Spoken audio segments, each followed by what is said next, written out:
Hello friends, welcome back to my channel Coding Journey. So this is a day 6 where I'm going to practice QWERTPOIUY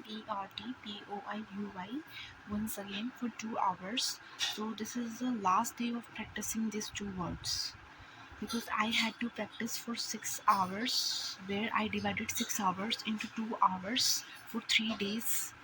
So I'm practicing it right now, and please like my channel, subscribe my channel and share it with your friends so that they can also get motivation to start touch typing.